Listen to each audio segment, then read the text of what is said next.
Guys, I've just added a little bit extra to week 7 because I reckon that we're all at a point where we'll be able to do that quite quickly.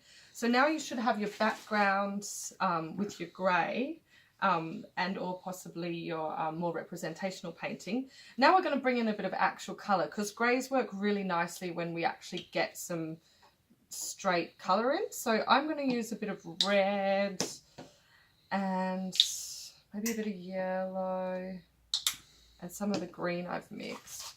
And again, this is where bring in something that you've enjoyed over the past few weeks. So, and just play around. Like if you like your spray bottle, get stuck into that, but see what happens. I'm going to do a little bit of mark making like we did a couple of weeks ago and just bring and have a play. Because I use red and green to make this grey, these colours kind of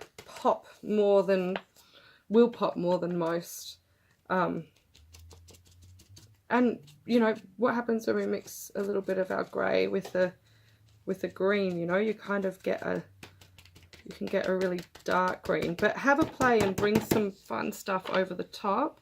Again, I'm just rushing through.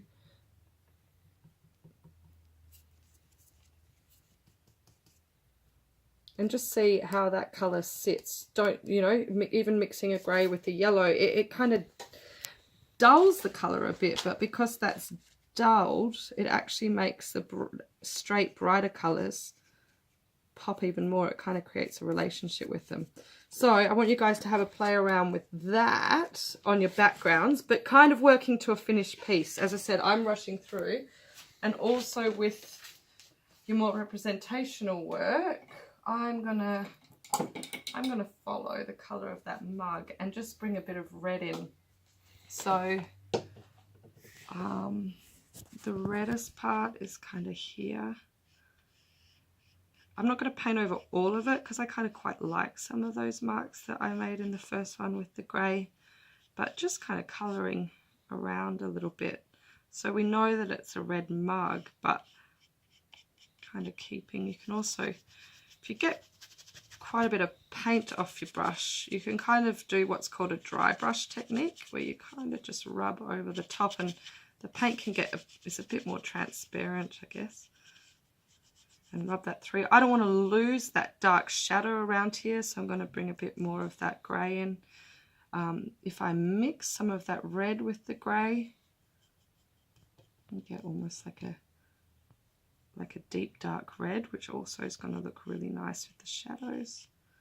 So I'm going to pull that in a little bit and just play around with mixing your other colours in with your greys. And also, just to show one last little bit, I'm going to get a bit of yellow and just, what happens as well if you've got a kind of darker front and then you pop a really bright colour in the background, if we use a lighter colour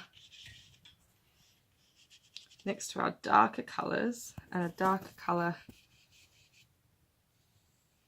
near the whites, so we're kind of doing the opposite here. So I've got the lightest part on the top of my mug there, and I've mixed a kind of dark grey, murky yellow for the top, and then you can slowly blend them where, continue that around here, where my mug's kind of dark. I might even accentuate that a little bit, dark along the edge.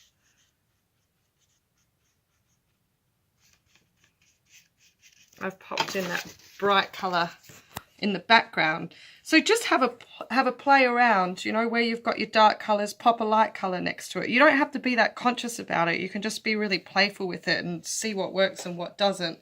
But that's a little example of now bringing colour in. So we've got our greys, which is making our primary colours pop, and also murking things up so it's not too bright. It gives it a bit of depth. So yeah, if you can have a play around with that and bring some colour in. I want to pop a tiny bit more yellow in there now. That's annoying me. But yeah, just bring some colour in and have a play. Thanks, guys.